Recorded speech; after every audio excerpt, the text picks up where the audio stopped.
Magandang hapon, narito na nga ang pinakahuli sa lagay na ating panahon ngayong araw ng Martes, December 3, 2024.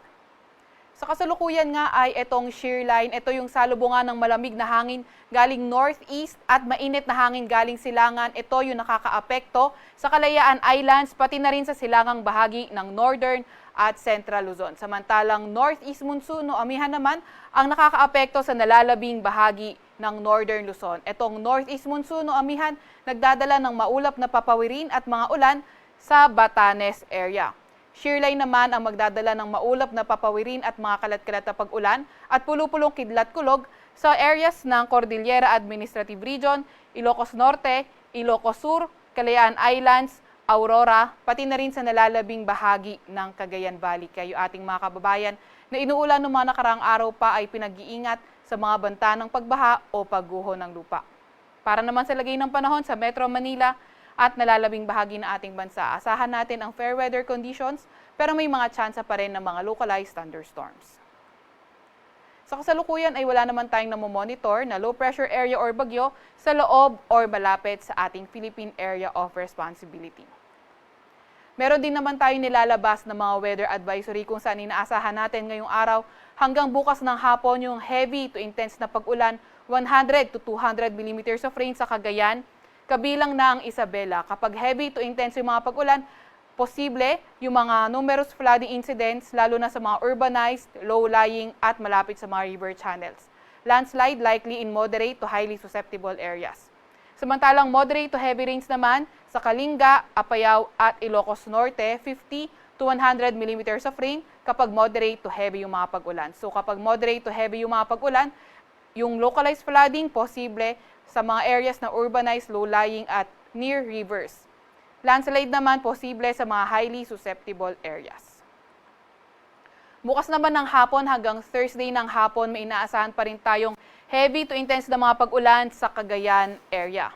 Moderate to heavy na mga pag-ulan naman sa Isabela, Apayao at Ilocos Norte.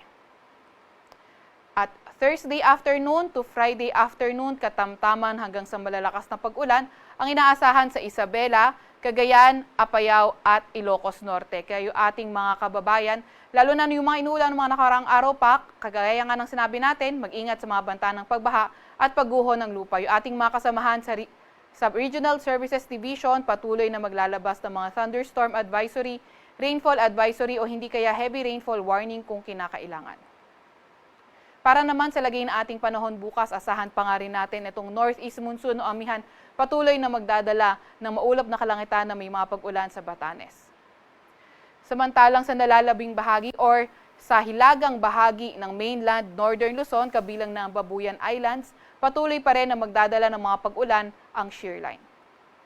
Sa Metro Manila at nalalabing bahagi ng Luzon, partly cloudy to cloudy skies na tayo, pero may mga tsansa pa nga rin ng mga localized thunderstorms. Agwat ng temperatura bukas, sa Metro Manila ay 24 to 31 degrees Celsius, 16 to 23 degrees Celsius sa may Baguio at 20 to 30 degrees Celsius sa may Tagaytay. Sahan naman natin ang agwat ng temperatura, sa Lawag ay 24 to 30 degrees Celsius, 23 to 28 sa Tugigaraw at 25 to 32 sa may Legazpi. Agwat naman ng temperatura bukas sa Puerto Princesa at Kalayaan Islands ay 26 to 32 degrees Celsius. Para naman sa lagay ng panahon sa Visayas at Mindanao, inaasahan nga natin kahit bukas, patuloy pa rin ang fair weather condition na may mga tsansa ng mga localized thunderstorms. Agwat ang temperatura sa may Zamboanga, Iloilo, Cebu at Tacloban ay 25 to 32 degrees Celsius.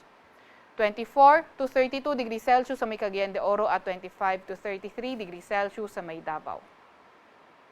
Wala pa rin naman tayong nakataas na gale warning sa kahit na anong baybayin ng ating bansa, pero ingat pa rin sa papalaot sa Northern Luzon dahil magiging katamtaman hanggang sa maalon ang karagatan.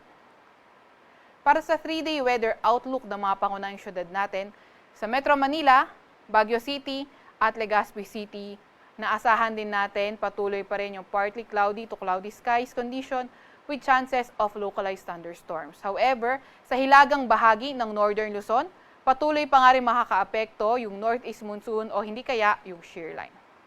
Sa Metro Manila, agwat ang temperatura ay 24 to 32 degrees Celsius. 16 to 23 degrees Celsius sa may Baguio at 25 to 32 degrees Celsius sa may Legazpi City. Sa mga pangunahing syudad naman ng Visayas, Metro Cebu, Iloilo City at Tacloban City, pati na rin sa malaking bahagi ng Visayas, wala naman tayong nakikita mga weather system na magdadala ng pangmalawakan o kaya pangmatagalang pag-ulan, kaya asahan pa nga rin natin ang fair weather conditions na may mga tsansa ng localized thunderstorms. Sa Metro Cebu, 32 degrees Celsius ang pinakamataas na temperatura, 25 to 32 degrees Celsius sa Iloilo City at 25 to 32 degrees Celsius sa may Tacloban City. Sa Mindanao naman, sa Metro Davao, Cagayan de Oro, Zamboanga City, pati na rin sa malaking bahagi ng Mindanao katulad sa Visayas, wala tayong nakikita mga weather system na magdadala ng pangmalawakan o pangmatagalan ng mga pag-ulan, kaya patuloy pa nga rin ang fair weather conditions na may mga pulupulong pag-ulan, pagkidlat, pagkulog. Sa Metro Davao, ang pinakamataas na temperatura ay 34 degrees Celsius. Sa Cagayan de Oro naman ay 24 to 32 degrees Celsius at 24 to 34 degrees Celsius sa may Zamboanga City.